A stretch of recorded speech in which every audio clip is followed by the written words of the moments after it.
If you look up on a clear night, space appears serene and empty, but cross the threshold into low Earth orbit, and you enter a high-speed debris field containing over 1 million fragments of jagged metal, circling the planet at orbital velocities. This cloud of shrapnel represents the physical wreckage of targeted, deliberate strikes against orbiting assets. In 2007, China fired a ballistic missile to destroy its own weather satellite, Fengyun 1C. In 2021, Russia did the same to one of its defunct assets, Cosmos 1408. These tests served as direct displays of military power, permanently colluding the orbital commons with lethal projectiles. The targets navigating this hostile environment are completely exposed.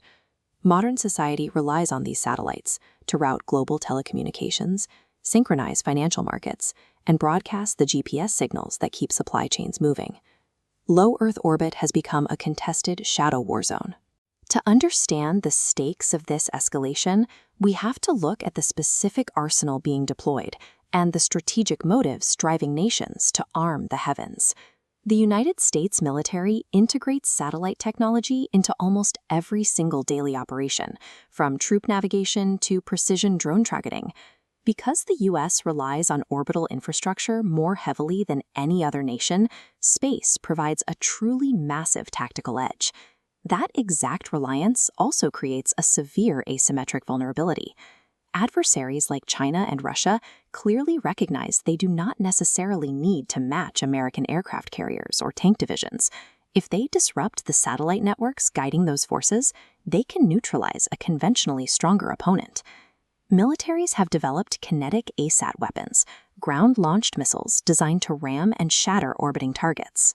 They also deploy co-orbital stalkers that sync flight paths to detonate proximity explosives, and non-kinetic ASATs, using lasers or cyber attacks to hijack a satellite entirely.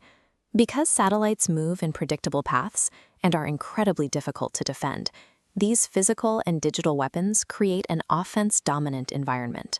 In a potential conflict, the ability to strike first in the orbital domain offers an overwhelming and decisive terrestrial advantage. In January 2025, the U.S. government responded to this growing threat environment. President Donald Trump initiated the Golden Dome program, the largest expansion of American missile defense since the Cold War. The program carries an estimated cost of $185 billion. Its primary directive is to detect and destroy advanced aerial threats, including intercontinental ballistic missiles and hypersonic glide vehicles, anywhere on the globe. The system's architecture deploys thousands of kinetic interceptor satellites into low Earth orbit, creating a defensive planetary mesh. This positions interceptors to target enemy missiles during their boost phase, the brief, intensely hot window right after launch. This massive initiative immediately triggered international backlash. Rival powers view a permanent network of armed orbital interceptors as a direct threat that neutralizes their own nuclear arsenals and destabilizes global deterrence. In attempting to armor its greatest vulnerability, the U.S. has accelerated a global arms race, pushing space militarization into a new, permanent phase. This image of Starlink satellites forming a bright diagonal line across the night sky illustrates a modern reality. Low Earth orbit is extremely crowded. Between the interceptors planned for the Golden Dome and rival Chinese mega-constellations, the number of active satellites is skyrocketing.